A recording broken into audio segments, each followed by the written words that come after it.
Tinaguriang hari ng kalsada, ang jeepney ay naging buhay at diwa ng kultura Maka-Pilipino, isang simbolo ng makamasang transportasyon. Ngunit ngayon, ang kanyang trono ay unti-unting inaagaw ng mga makapangyarihan at ang kanyang kaluluwa ay nilulunod ng dayuhang monopolyo. Paano nga ba magtatagumpay ang mga tsuper, ang mga tunay na hari ng kalsada, kung ang kanilang pinagkakakitaan at karapatan ay sinusuong sa ngalan ng modernisasyon? Sino nga ba ang mananatili na katayo, ang mga nasa laylayan o mga may hawak na kapangyarihan?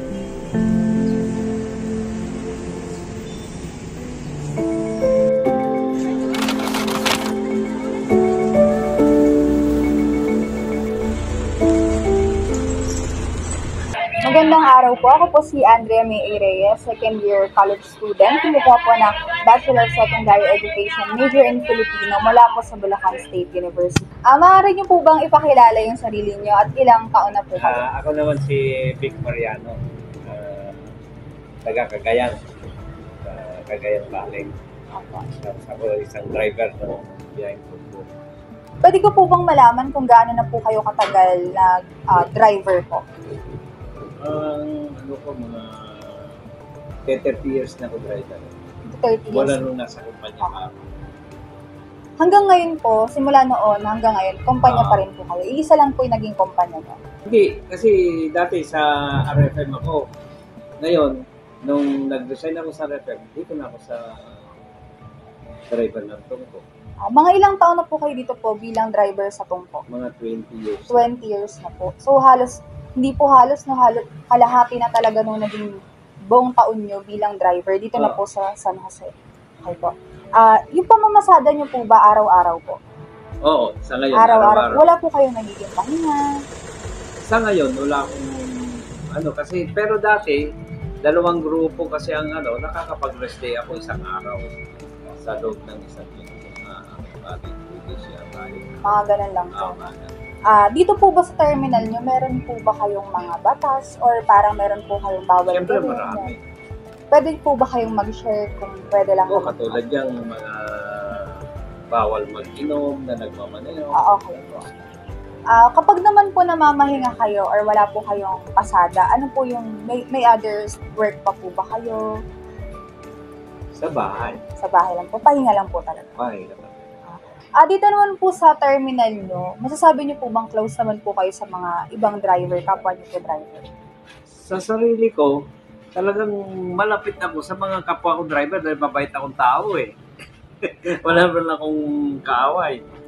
Kapag po free time nyo, katulad po nito, bago po namin kayo nadatnan, kapag mga free time nyo po ng mga kapwa nyo driver, ano po yung mga ginagawa nyo? Wala. Kwentuhan lang. Kwentuhan lang. Bibiruan.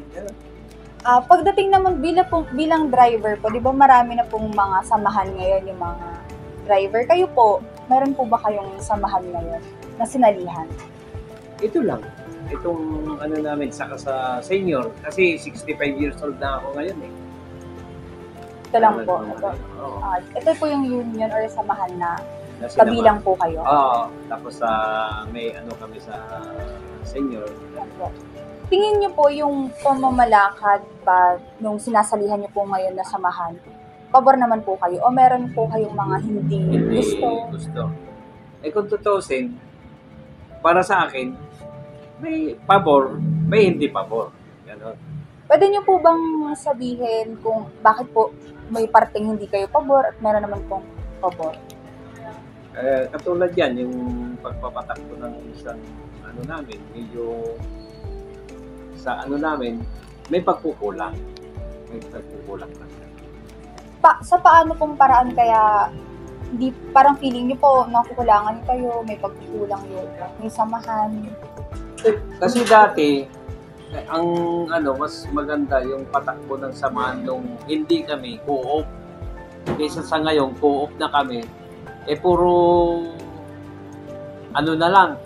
Hindi na katulad na medyo may kami, may kasiyahan, may programa.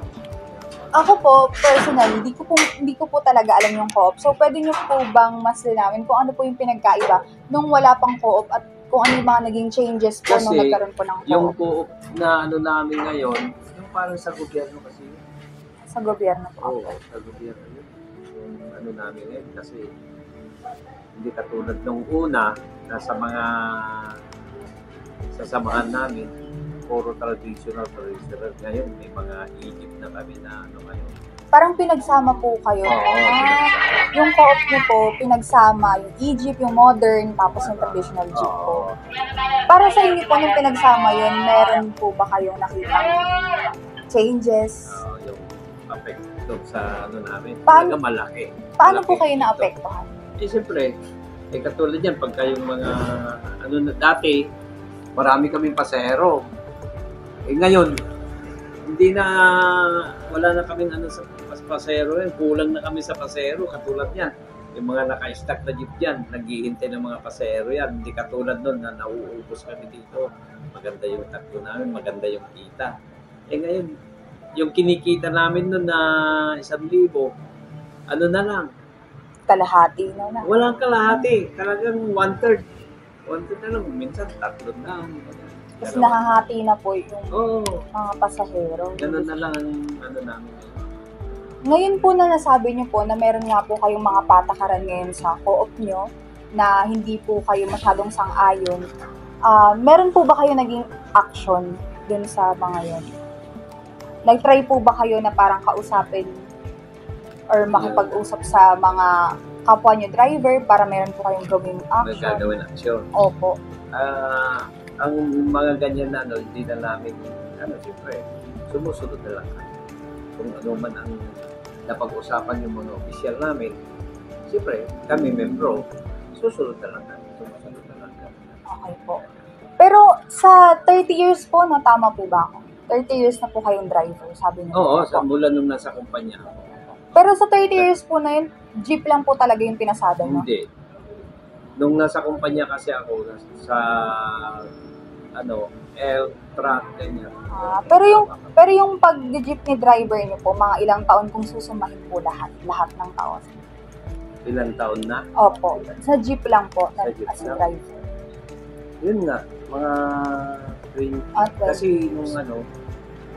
nung una kasi may sarili ako dito, mga 10 years ko ginamit. Tapos dito, mga 25 years na nga ako dito sa akin. Yung jeep po na gamit nyo ngayon, sa inyo na po talaga. Nakikiboundary po kayo. Para sa inyo po, meron po bang disadvantage or hindi nyo po ba gusto kapag nakikipag-boundary? Kumbaga meron po ba siyang pagkakaiba pag sa inyo talaga yung sasakyan? Malaki yung pagkakaiba. Kasi kung tutuusin, yung sarili mong jeep, sarili mong kita.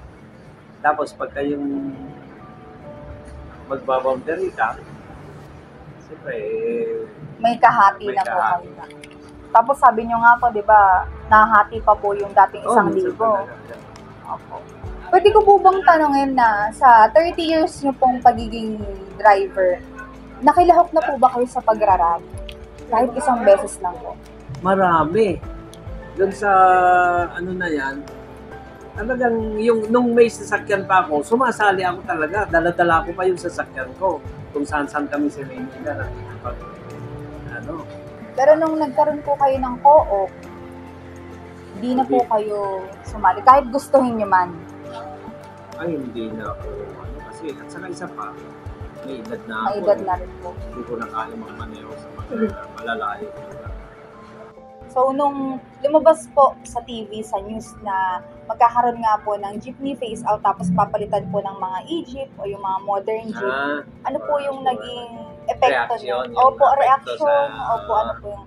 Talagang medyo, kami, talagang parang nawalan kami ng gana. At siyempre, may kalaban. Ano po yung naging epekto nun sa simula nung narinig nyo po? Siyempre, parang sumama ng loob nun. Dahil bahay pwede sa natin. Ano po yung pinaka naging reaction nyo or pinaka naging emosyon nyo, nangibabaw na emosyon nung nalaman nyo po? Emotion ko, parang Opo. Galit po ba kayo? Iinis kayo? Nawalan kayo ng pag-asa? Hindi naman ako, paano ka pa magagalit? Ganyan na nga. Hindi mo na bayaan. Nalungkot na lang po. Saka wala kang malungkot ka lang.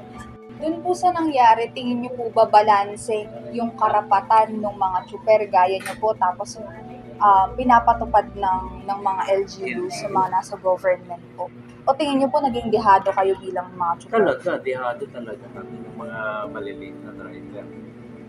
Yung katulad namin, talaga dihado.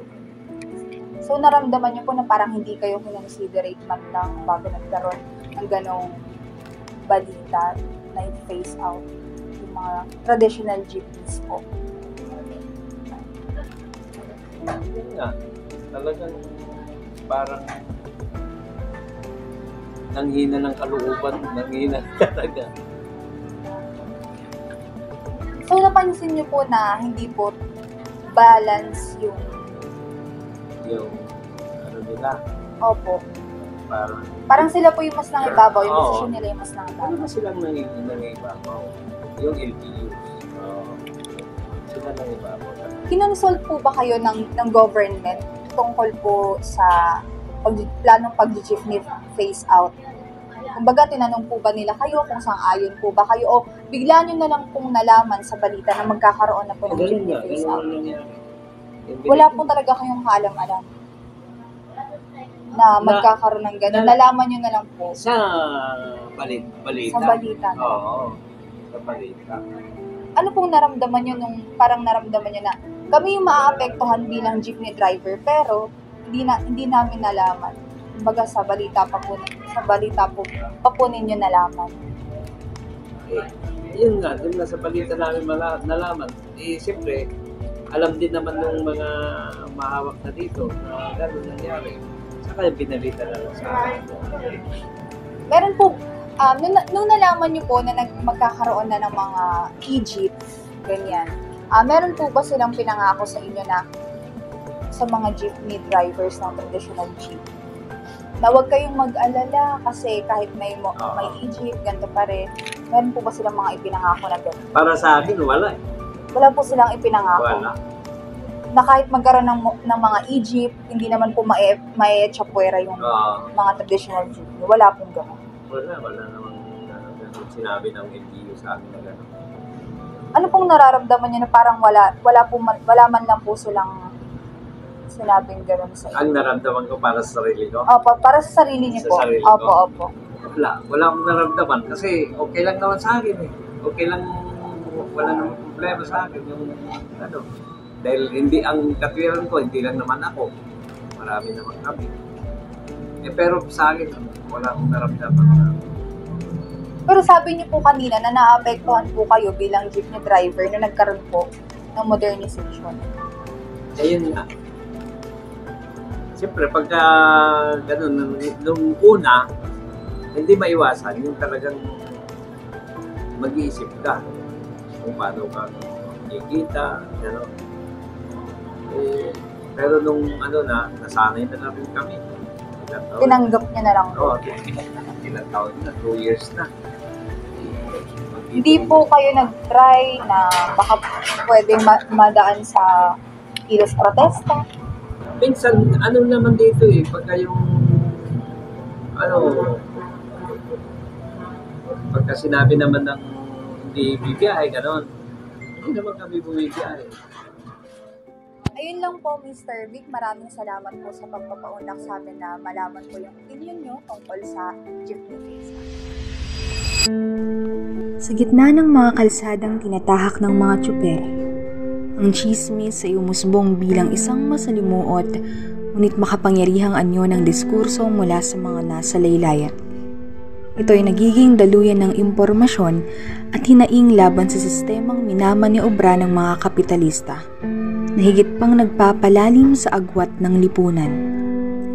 Si Mang Vic Mariano, isang simbolo ng masang Pilipino, ay naging biktima ng jeepney modernization, isang programang naglalayo ng pag-unlad ngunit nagdudulot ng kawalang katiyakan at sapilitang pagbabago sa kabuhayan ng mga ordinaryong manggagawa. Ang kaniyang karanasan ay sumasalamin sa kawalan ng boses ng mga tulad niyang nasa laylayan. Sa kabila nito, ginamit niya ang tsismis bilang alternatibong plataporma upang maipahayag ang mga hinaing na hindi naririnig ng mga nasa kapangyarihan. na nananatili namang nakakulong sa tanikala ng sistematikong pang-aapi. Ang jeepney phase-out ay hindi lamang usapin ng teknolohikal na pagbabago, kundi isang hamon sa pagitan ng patas na pag-unlad para sa lahat at ng isang sistemang nag-iiwan ng mas marami sa kahirapan. Ang tunay na pag-unlad ay makakamit lamang kung magtatagpo ang layunin ng gobyerno at ang kapakanan ng masang Pilipino na nagdudulot ng pagkakaisa sa kabila ng pagkakaiba.